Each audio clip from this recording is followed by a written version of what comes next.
A man discovered something terrifying during airport security checks. A suitcase slowly passing through the scanner was filled with dangerous items. It was clearly some kind of unknown bomb. However, the voice coming through his earpiece made Ethan too afraid to speak up. Recently, he had switched positions with a colleague, and a passenger had mentioned finding a pair of headphones. Before he could deliver the item to the lost and found, his phone received a few unknown messages, urging him to put the headphones in his ears. At first, Ethan thought it was a prank, and didn't think much of it, but the voice coming through made his face change color. Ethan, today is a day that you're going to remember for a very long time, but if you handle it right, you're going to have a chance to forget it.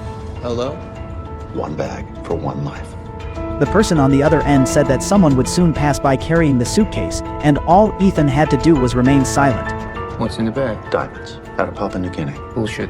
Okay. You answer too quickly.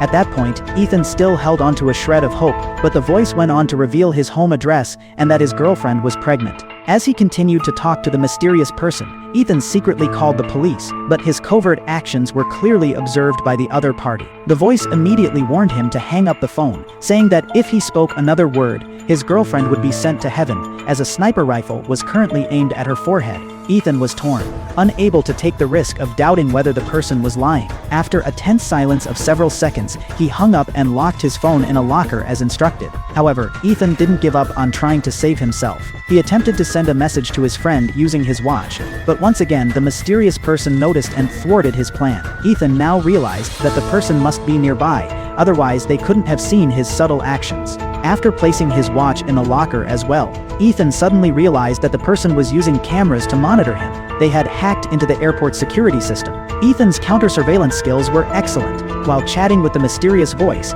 he continuously collected audio clues. Soon, he pinpointed a man wearing a hat sitting at the bar. The sound of the man eating matched the chewing noises coming through his earpiece. Ethan was sure this was the person he was talking to. At that moment, a passenger, irritated by Ethan's distraction, found an excuse to check the man's luggage. Using the cover of the suitcase, Ethan discreetly wrote a message with an anti-counterfeit pen and passed it to his colleague to check the man's ticket. But as the colleague walked toward the leadership, the man with the hat suddenly appeared, bumped into him, and in just a few seconds the colleague collapsed to the floor. The ticket was quickly stuffed into the man's pocket, and he gave Ethan a meaningful glance.